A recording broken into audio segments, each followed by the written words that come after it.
Distance and displacement question practice. Question number 1. A man has to go 50 metre north. Okay, यानी देखिए question number 1 का solution देखते हैं. 50 metre कहाँ जा रहा है? नॉर्थ की तरफ. And 40 metre to east. चलिए भाई 40 चला गया ईस्ट की तरफ. और फिर एंड 20 मीटर ड्यू साउथ. और यहाँ से आ गया कितना? 20 मीटर गया साउथ की तरफ. ठीक है, अब क्या कर रहे हैं? South to reach the cafe from his home. What distance he has to walk to reach the cafe. Cafe अब जाने के लिए कितना डिस्टेंस चला? देखिए 50, 40 और 20. 50, 40, 90, 20, 110. तो ए का तो हो जाएगा 110 मीटर. ठीक है. बी का what is his displacement from his home to cafe. अब देखिए यहाँ पर होम था और यहाँ पर कैफे था. तो यहाँ पर 50 गया, 40 गया, अब 20 है. तो अभी बचा हुआ जो पार्ट है, बचा हुआ पार्ट में कितना नहीं ट्रेवल करा अभी? मतलब यहाँ पर अभी ये इसका ये 30 मीटर इधर रह गया, इधर रह गया 30, और ये इधर से 40 गया ही है 40. तो इसका डिस्प्लेसमेंट लिखने के लिए क्या डी डैश हम ऐसे लिख सकते हैं? D dash is equal to कितना? 40 आई की तरफ, और ये जो 30 किधर है? नीचे साउथ, यानी माइनस जे की तरफ. तो minus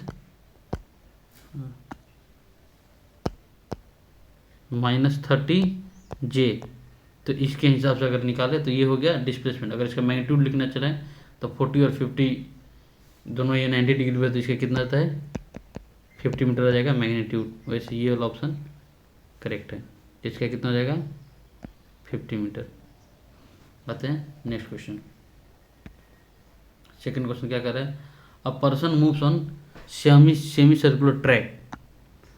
a person move on semi circular track of radius 40 metre. 40 metre का track. If he starts at one end of the track and reaches to other end. एक एंड से दूसरे एंड की तरफ जा रहा है. Find the distance covered and magnitude of the distance of the person. Find the distance covered and magnitude of displacement. तो distance कितना कवर कर रहा है भाई? अगर एक एंड से दूसरी एंड की तरफ जा रहा है तो क्या बोलते हैं? सर्कमफ्रेंस ऑफ सर्कल क्या होता है? 2πr. ये हाफ सर्कल है तो क्या हो जाएगा? पाई आर हो जाएगा इसका डिस्टेंस. पाई आर हो जाएगा डिस्टेंस. डिस्टेंस कितना हो जाएगा? पाई आर. और इसका डिस्प्लेसमेंट कितना हो जाएगा? डिस्प्लेसमेंट हो जाएगा इसका 2r. डिस्प्लेसमेंट हो जाएगा 2r. अब ये क्या कर रहा है? Find the distance covered by. तो कितना हो जाएगा इसका? 40 पाई आ जाएगा. पहले वाला का डिस्टेंस आ जाएगा 40 पाई, और इसका डिस्प्लेसमेंट कितना हो जाएगा? 2r. 2r का हो जाएगा 40 दूनी 80. 80 मीटर इसके आंसर आ जाएगा. इसका जाएगा 40 पाई. आते हैं थर्ड क्वेश्चन में. 40 इंटू 3.14 कर लीजिएगा जितना आएगा. कितना डिस्टेंस, ये displacement. Third question. A girls skating on a circular ice ground of radius 200 metre. लड़की स्केटिंग कर रही है सर्कुलर आइस ग्राउंड पर. रेडियस कितना? 200 मीटर का. And start from point P से स्टार्ट करिए on the edge of the ground and reach to point Q diametrically opposite to P. Following different path as shown in figure. What is the magnitude of displacement for the girl? What is the magnitude of the displacement for the girl? For which girl it is this equal to the actual length of the path? अच्छा, girls हैं, 3 लड़कियां हैं, अलग अलग path से जा रही हैं. कर रहा है कि for which girl it is equal to the actual length of path. Actual length of path किसी गर्ल के लिए ना. डिस्प्लेसमेंट फॉर ईच गर्ल के लिए मैग्नीट्यूड ऑफ डिस्प्लेसमेंट अगर है सबके लिए तो मैग्नीट्यूड 2r ही होगा, क्योंकि मैं डिस्प्लेसमेंट क्या है? वेक्टर क्वांटिटी है. तो सबके लिए तो 2 इंटू 200 कितना? 400 हो जाएगा. 200 रेडियस है तो 400 मीटर. तो तीनों गर्ल्स के लिए हो जाएगा. ठीक है. For which girls it is equal to the actual length of path. किस लड़की के लिए ये इक्वल होगा एक्चुअल लेंथ ऑफ पाथ? तो ये हो जाएगा actual length of path. Actual length of path तीनों के लिखेंगे, तीनों अपने अपने पाथ पे जा रही है ना. Actual length of path for क्या कर डिफरेंटेशन फिगर ना हो इतना. चलिए पीछे 2 meter from the edge of the P to Q. P is on different path. For which angle this is equal to the actual length of the path. Actual length की जो जिस पे जाएगी उसके लिए वही लेंथ हो जाएगा। नेक्स्ट क्वेश्चन उत्तर पढ़ते हैं, बकवास क्वेश्चन है। Question number 4, a particle moves 10 meter along the positive x axis and 10 meter along the negative x axis. A particle moves 10 meter along the positive x axis and 10 meter along the negative x axis. What is the distance traveled by the particle? तो पहले मान के चलो यहाँ पे 0 पर था, तो 0 पर था, अगर 10 गया इधर और फिर 10 है इधर, तो इसका डिस्टेंस तो हो गया 20 मीटर। हाँ, अब क्या, या अगर 10 इधर गया है अगर और फिर 10 गया नेगेटिव एक्स एक्सिस में, एक तो ये कंडीशन होता है। या रियल कहीं अगर ऐसा हो कि 0 से +10 पर आया यहाँ पर और फिर यहाँ से चल के गया है +10 हो गया ना यहाँ पर -10 की तरफ, -10, तो फिर तो ये बहुत ज़्यादा चल लेगा ना, 10, 20, 30 चल गया, फिर तो ये 30 मीटर चल लेगा। तो इसके आंसर मिला लेंगे, देखते हैं क्या होता है। A wheel of radius r, r is placed on the ground and it connect point is P. Wheel of radius r connect point is P है यहाँ से। If wheel rolls completely half of the revolution, find the displacement of the wheel. मतलब अगर half चल रहा है तो इसका डिस्प्लेसमेंट कितना हो गया। If a wheel rolls complete half the revolution, तो find the displacement of P। अगर यहाँ पर P है तो हाफ में कहाँ पर जाएगा, यहाँ पर है तो ऐसे डगरेगा। तो अब जो हाफ रेवोल्यूशन के बाद जो P है वो P आ जाएगा यहाँ पर, ठीक है। तो P आ गया यहाँ पर और इनिशियल था यहाँ पर, तो we roads completely half road, find the displacement of P। तो P का डिस्प्लेसमेंट क्या हो जाएगा भाई, P का डिस्प्लेसमेंट हो जाएगा कितना, डिस्प्लेसमेंट पूछ रहा है तो पूरा इसका डिस्प्लेसमेंट हो जाएगा इतना हुआ, यानी 2r हो जाएगा, 2r। अब आते हैं क्वेश्चन नंबर 6 की तरफ। क्वेश्चन 6 क्या है, a runner completes one round of a circular path of radius r in 40 seconds. A runner completes one round of circular path का एक round of radius r in 40 second, okay. Hit displacement after 2 minute 20 second, तो कितना हो गया पूरा second में 6 से 12 और 14, तो 140 सेकेंड का पूछ रहा है, ठीक है। 140 सेकेंड में कितना चला, तो 140 सेकेंड में 40 में एक चला, तो 4 3 12 और 2 14, तो ये 3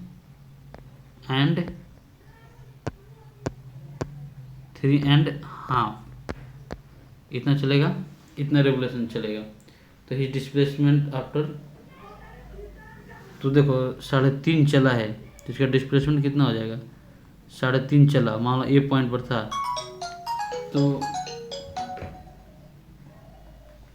अगर ए पॉइंट पर था तो ये कितना चला 3.5, तो 1 राउंड 2 राउंड 3 राउंड और फिर जाकर जो चौथा राउंड मारेगा ये यहाँ पर लास्ट में सिर्फ इतना रह जाएगा। 3 राउंड का तो पूरा डिस्प्लेसमेंट 0 हो गया और लास्ट का सिर्फ इतना बचा, तो उसका बस भी यही हो जाएगा डिस्प्लेसमेंट। A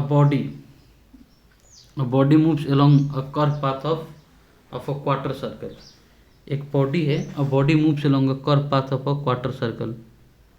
क्वार्टर सर्कल के क्या कर रहा है कि ये कर्व पार्ट पे मूव कर रहा है। अरे ट्रायंगल नहीं भाई, वैसे ऐसा बनाओ। The ratio of distance travel to displacement is, distance कितना चला और डिस्प्लेसमेंट कितना चला है, तो पूरा सर्कल का 2πr, हाफ का πr, तो इसका कितना हो जाएगा डिस्टेंस का कितना हो जाएगा πr/2, πr/2 हो जाएगा इसका, ये हो जाएगा आपका πr/2 हो गया इसका डिस्प्लेसमेंट, और ये बोला डिस्टेंस हो गया πr/2। अब इसका डिस्प्लेसमेंट पूछ रहा है, तो डिस्प्लेसमेंट कितना हो गया यहाँ से यहाँ, तो ये हो जाएगा r, अगर आया नीचे r इधर, तो यहाँ पर वो लगा देंगे फार्मूला। आर इधर चला, आर इधर चला तो कितना हो गया, r√2। ये हो गया इसका डिस्प्लेसमेंट, ये डिस्टेंस। अब दोनों का रेशियो पूछ रहा है, तो हो गया πr/2 इंटू r√2। आर से आर कटा, कितना आ गया, π/2√2। π/2√2 ऑप्शन नंबर 1 हो गया करेक्ट। आते हैं नेक्स्ट क्वेश्चन की तरफ। नेक्स्ट क्वेश्चन, क्वेश्चन नंबर 8 क्या है, a body moves 6 metre north, 8 metre east and 10 metre vertically upward. अब देखिए ये थोड़ा 3D में सोचना पड़ेगा। What is its displacement from initial position. 6 गया ऐसे, 8 गया ऐसे, और 10 metre out of the plane आ गया। ठीक है, 10 मीटर कितना आ गया, आउट ऑफ द प्लेन। तो डिस्प्लेसमेंट फ्रॉम इनिशियल पोजीशन कितना हो जाएगा, ये डिस्प्लेसमेंट पूछ रहा है। तो देखिए ये डिस्प्लेसमेंट निकालने के लिए पहले हम देखेंगे कि अब जो ये बाहर आया एक आउट ऑफ द प्लेन, सोचिए बाहर एक ऐसे पेन खड़ा कर दीजिए स्क्रीन के आगे, तो अब इसके पास क्या एक यहाँ से राइट एंगल ट्रायंगल बनेगा। राइट एंगल ट्रायंगल का एक साइड हो जाएगा इसका डायगोनल, ये डायगोनल हो जाएगा एक, और एक आउट ऑफ द प्लेन, दो साइड हो गया। अब इन दोनों के जो ज्वाइंट करेगा ये तीसरा, तो ये तीनों मिल करके एक राइट एंगल ट्रायंगल बनेगा। तो ये साइड हो गया इनिशियल पोजीशन से यहाँ पे पहुँचा और वहाँ से ऊपर आया, ये दो साइड हो गए ट्रायंगल के। और जो थर्ड जो हाइपोटेनस बनाएंगे वहीं हो जाएगा एक्चुअल डिस्प्लेसमेंट।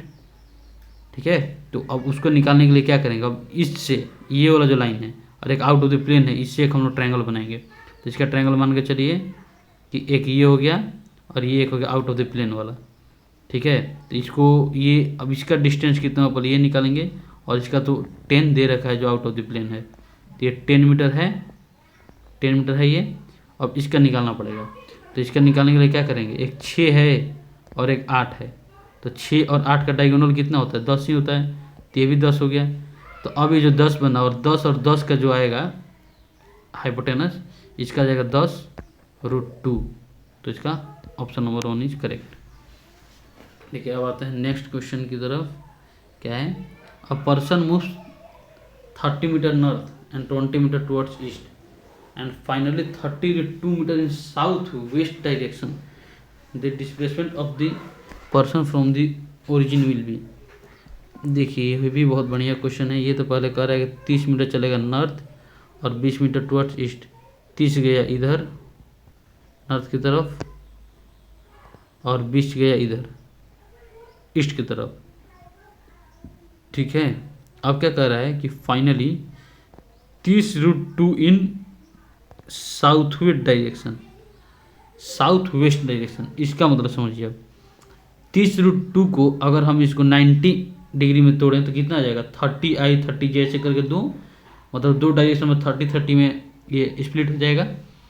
तो स्प्लिट किधर करेंगे, साउथ में और वेस्ट में, दोनों साइड पे। ठीक है, तो अब देखिए 30 इसको साउथ में कर लीजिए, मान के चलिए यहाँ से ये कहाँ पर 30 आया था साउथ में। ठीक है, यहाँ तक, और 30 कहाँ आया था, 30 आया है ये वेस्ट में, यानी 30 आ गया है इधर वेस्ट में, इधर मान के 30 आ गया वेस्ट में। तो अब ये क्या करेंगे, इसका डिस्प्लेसमेंट निकालेंगे। तो ठीक है भाई, डिस्प्लेसमेंट निकाल लेते हैं इसका। तो इनिशियल पोजीशन कहाँ पर था, इनिशियल पोजीशन था यहाँ पर। ठीक है, अब कितना कितना चला है सबको अगर हम डायरेक्ट में लिख लें फिर भी हमें पता चल जाएगा। अब सबको हम वेक्टर फॉर्म में लिखने का कोशिश करेंगे। ठीक है, तो पहले कितना चला, 30 मीटर नॉर्थ, तो पहला का क्या हो जाएगा 30 प्लस जे कैप, दिख जाए 30 जे कैप। और सेकंड में क्या चला 20 मीटर टुवर्ड्स ईस्ट, तो 20 मीटर ईस्ट की तरफ चला, यानी कितना हो गया 20 आई कैप। अरे यार 20 आई कैप हो गया।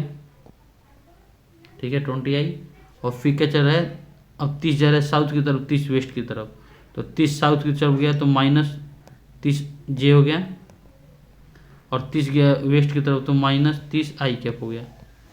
ठीक है, अगर यहाँ से देखें तो ये और ये कैंसिल हो जाएगा और कितना बचेगा -10 i कैप। यहाँ से इसको कैंसिल करिएगा तो फाइनल कितना हो जाएगा -10 i कैप, यानी कितना हो जाएगा 10 मीटर टुवर्ड्स वेस्ट, यही होना चाहिए। तो इसके हिसाब से ऑप्शन नंबर 3 इज करेक्ट। अब बढ़ते हैं नेक्स्ट क्वेश्चन की तरफ।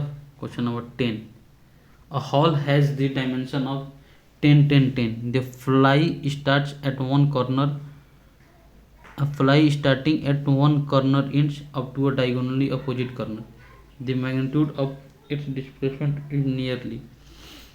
तो 10 10 10 है, एक कॉर्नर से डायगोनली अपोजिट कॉर्नर जा रही है, तो 10 10 10 है, मतलब एक तरह का ये देखिए तो स्क्वायर क्यूब है, ठीक है, स्क्वायर क्यूब है, इसके एक साइड से इस साइड पे जा रही है, मैंने यहाँ से अगर लें तो यहाँ पर जाना नहीं, यहाँ से ले अगर तो यहाँ पर आना चाह रही है ऐसा डायगोनली, तो कितना हो जाएगा 30i चलेगी, 30j30k, तो तीनों को कर लीजिए तो ये आ जाएगा 30i के प्लस 30j का इसका मैग्नीट्यूड निकाले तो 10 का स्क्वायर प्लस 10 का स्क्वायर प्लस 10 का स्क्वायर का रूट अंडर, तो 10√3।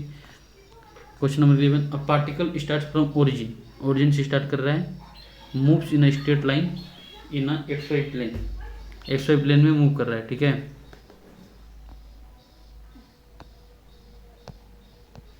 पार्टिकल इधर से ना होगा,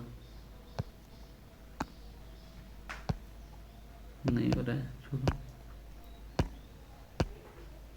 आते हैं किसमें हम 11 होना, ओरिजिन से स्टार्ट कर रहा है, moves in a straight line XY plane, its coordinate at the later time are, बाद में इसका कोऑर्डिनेट कितना हो जा रहा है √3 और 3, ये i कैप हो गया और ये j कैप हो गया, ठीक है। The path of the particle makes angle with the x axis, an angle of the path of the particle makes angle with x axis, an angle of, तो x axis से कितना angle बनेगा यही कह रहा है ना, इसका जो पाथ ऑफ द पार्टिकल में एंगल कितना ना हो, तो ये 0 से 0 पर था और कहाँ पर चला गया, तो इसको पहले बनाते हैं हम लोग फोटो में। अब देखिए 0 0 पर था ना, तो ऐसा कुछ पहले कोऑर्डिनेट बना लीजिए, ठीक है। इनिशियली यहाँ पर था, फिर कहाँ पर चले गया, फिर चले गया √3i कैप और 3j कैप ना हो, √3i कैप और 3j कैप, √3i कैप इधर और 3j कैप, तो यानी √3i कैप इधर आया और 3 आ गया, j कैप इधर आ गया, ठीक है। तो कहीं इसका रिजल्टेंट कहीं नहीं तो कहीं इधर आया होगा, ठीक है, ये इसका रिजल्टेंट हो गया, नहीं सॉरी, ये क्या कर रहे हैं कि √3i कैप और 3j कैप तो ऊपर होगा ना, 3j कैप कहीं इधर आ जाएगा, तो यानी इसका कोऑर्डिनेट कहाँ पर बनेगा, यानी एक्चुअल में कहाँ पर गया है, यहाँ पर पहुँचा है, इस पोजीशन पर पहुँचा है, ठीक है। जब इस पोजीशन पर पहुँचा है तो इसका एंगल कितना हो जाएगा, तो इसका एंगल यहाँ पर हम निकालेंगे, तो इसके लिए निकाल देंगे tan थीटा, तो tan थीटा लगाएंगे, ये थीटा हो गया, तो tan थीटा का फॉर्मूला परपेंडिकुलर कितना है 3 और बेस कितना है √3, तो 3/√3 यानी कितना आ जाएगा, कितना आ गया tan थीटा जो वैल्यू आ जा रहा है √3, ये किसका वैल्यू होता है, ये होता है 60 डिग्री का वैल्यू, तो आ जाएगा ये, ठीक है। अब आते हैं नेक्स्ट क्वेश्चन की तरफ। अब particle moves on a circular path of radius r radius पे मूव कर रहा है, it completes one revolution in 40 second, एक रेवोल्यूशन 40 सेकंड में कंप्लीट कर रहा है, calculate distance and displacement in 2 metre, वहीं तो फिर इसमें अच्छा उसमें सिर्फ डिस्प्लेसमेंट पूछा था, इसमें डिस्टेंस भी पूछ दिया।